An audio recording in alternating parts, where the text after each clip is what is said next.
Good evening, cowboys, cowgirls, and outlaws. Welcome to the Slick Sixguns Network. I'm your host, Slick Sixguns, and I'm here to provide education, tips, and community for those interested in the Western shooting sports. If you're interested in stuff like that, be sure to hit that subscribe button and that notifications bell so you don't miss anything. Now let's pack our wagons and see what's being discovered out west.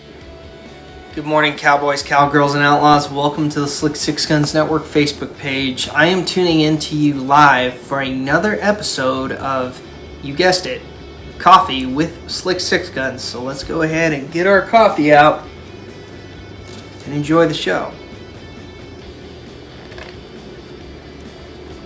Let me know in the comment section where you're watching from, what you're drinking, most of all, why you decided to watch this episode. I'd love to hear it. Anyway, if you guys are interested in sponsoring content like this, by all means, you can go down in the description section and buy me a coffee, and you can also become a patron of the channel, and maybe you could become a sponsor of my videos. Thank you very much, and I will continue with the content, so let's get started. What are we going to be talking about today?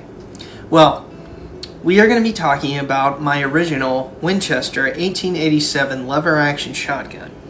For those of you who have been following my channel for some time, you know that I am quite the collector of firearms, and this is by all means no exception. So, I'm going to be covering a couple topics having to do with this firearm, and I'm going to hopefully answer a lot of your questions. But if you have any questions, by all means, ask me down in the comment section. Maybe I'll answer them on screen for you, or later on if I hit you on the replay. Regardless, I'm going to talk about how much I paid for the firearm. I'm going to talk about what I use it for, or what I intended to use it for. I'm going to talk about my opinion of that rifle of that weapon, and I'm also going to be showing you what the weapon looks like so that we can kind of go over some specifications. I'm going to let you guys know right now, this is not a review. This is not a detailed specific specifications video, so if you're looking for certain things like length of pull, trigger pull, and all that stuff, that is to be done at a later date and time. This is merely just talking about the rifle, and I also cover more of that in other YouTube videos in which I give a no kidding review and specifications for the viewer. So let's go ahead and get started.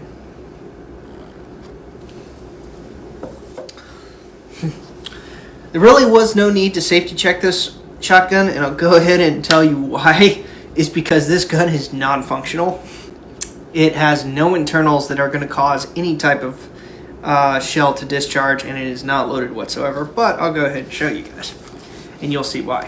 Anyway, here is my 1887 lever-action shotgun. It is unloaded, and you can see there are no internals in here, so don't worry. Nothing's going to happen. Doesn't even have a hammer back here. So with that being said, let me go ahead and show you this awesome shotgun. This is a piece of history that I am excited to have and bring to the collection, and I'll tell you why I got it. So if you go down here, you're going to see a metal butt plate. It's pretty well rusted. You're going to see the stock. It's a very nice looking stock here. I love that grip right there. Once again, very cool. Definitely has a lot of character to the stock here. You know, the finish, I'm sure, on the stock is all pretty much gone. It's just straight wood. Going down to the frame and the lever, you're going to see that the lever is pretty chunky, a heavy piece of metal right there. And obviously, you can see that the loading port is down internal. You don't do it anywhere here. You always do it from the top on an 87.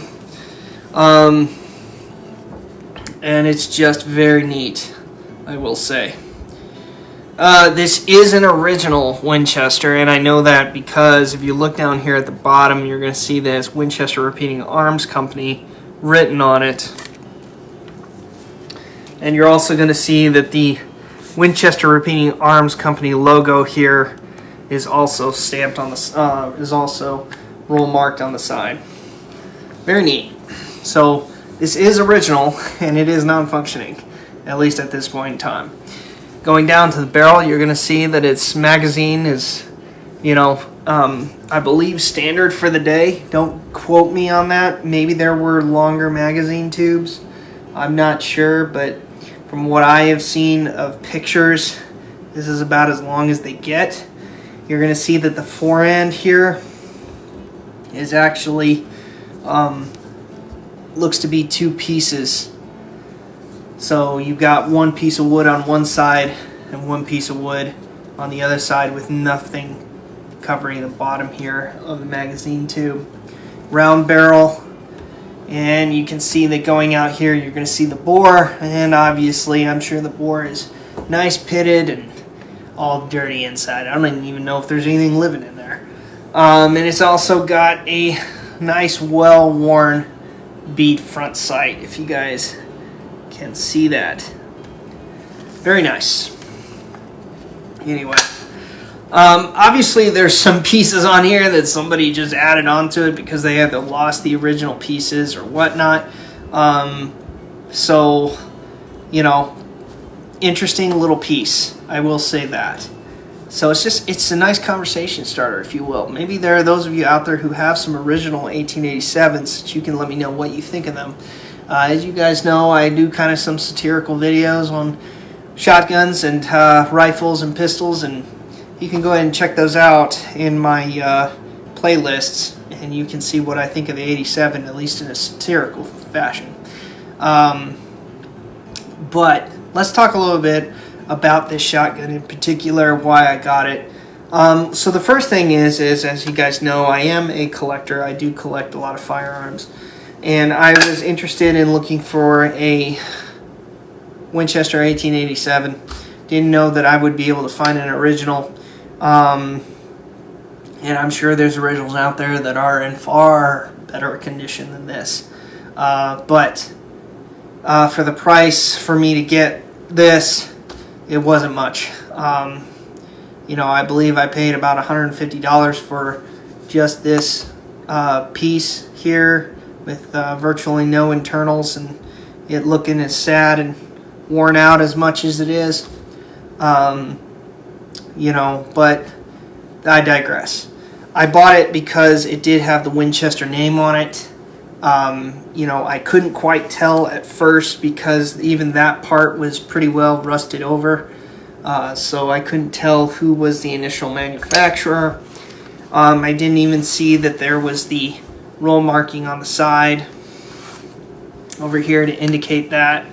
So I couldn't necessarily tell. So I didn't know I was holding on to an original until I did a little bit of digging and some rust removal initially, but then I found out it was an original Winchester 87, and so I just decided to have it. Asked the guy how much he wanted for it.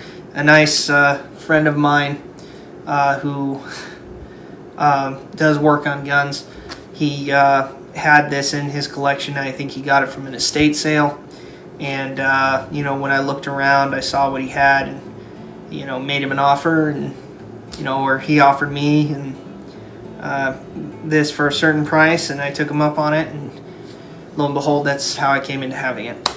So why did I end up getting this? Well, obviously I ended up getting it to collect an original. I wanted an original 87 to go along with my collection that is ever growing, and I also wanted something that I could use as a project gun.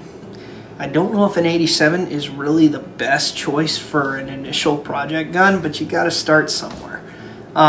So I do plan on using this in competition at some point.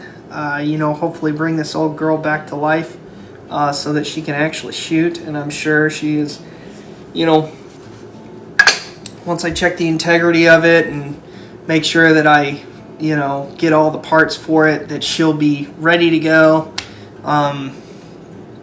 That'll be something that I'm looking forward to. So this is a project gun, Old West style, because I know a lot of people out there probably work on their ARs and all that stuff, and they got a lot of different things that they like to work on, and this is one of those things I like to work on. So therefore, there you go. I got it because I wanted to work on this firearm, get it back in working order, maybe use it in competition. And that's the whole reason why I got it. So there you go. Let me go ahead and show you this thing again so you can gloss all over it without me talking too much. You know. Yeah, I know she's kind of sad, but that's okay. She's old. She's old. I haven't done a whole lot of research on this particular weapon, so I don't know when it was made. And I'm not gonna sit here and lie to you and tell you, well, this is what I think it is. You know, I don't even know what gauge it is. I haven't even tried to take a look at that. This thing has just been kind of sitting around waiting for its day to be revived, if you will, and that day may be coming sooner than I think. But yeah, I know people are going to give me gripes about this, but that was from the previous owner or whoever owned it before them. They lost the piece and ended up finding a screw that would fit there, and it's just been there. But for all I know, maybe a famous outlaw had this, and I don't know. Now it's in my hands. So that's kind of neat.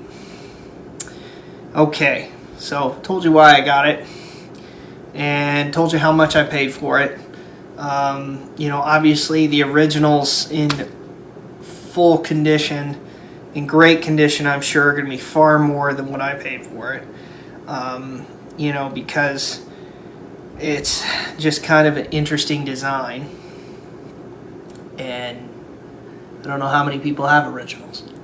I'm not sure exactly how many of them were made. I'd have to take a look.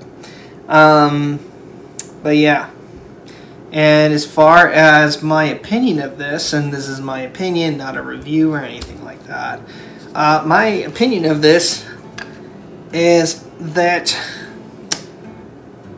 it's pretty beat up. That is my opinion. You know, it is, you know, rode hard, put away wet, and people really didn't take care of it. You know, they probably sat in a barn somewhere and it rusted over, and then eventually the parts got, you know, messed up, and they tried to replace it or couldn't replace it or whatever. So it's pretty beat up, is my opinion. It's just beat up looking original, but you know, I think it's a great canvas to start, and you know, if I put it back in its original finish, maybe that'll be something awesome. I don't plan on selling it or, you know, trying to make a resale value. I more or less want to make this a shooter again, you know, without getting rid of the original markings on it. So I just think it's kind of neat. You know, it definitely shoulders pretty well, you know, for the length of pull, for people that, you know, back then might have been a little smaller than they are today. So it's a pretty comfortable hold. So I'd love to see how she shoots, but she's got a lot of the parts with her. I just have to find the rest and, you know, probably redo the wood. I think that'd be a lot of fun. Anyway, so that is my opinion. And also it looks pretty clunky, if you will. You know, that action, very clunky looking, but I'm sure with some work, she'll be running smooth like butter. Anyway, I hope you guys have enjoyed this episode. I'll be seeing you down the trail. Description section is a link to our Patreon account if you feel like supporting us. Don't forget to buy me a coffee as well. It's cowgirls and cowboys. I hope you enjoyed this video as much as I did. And if you're looking forward to the next video, I'll see you on down the trail. Have a good one.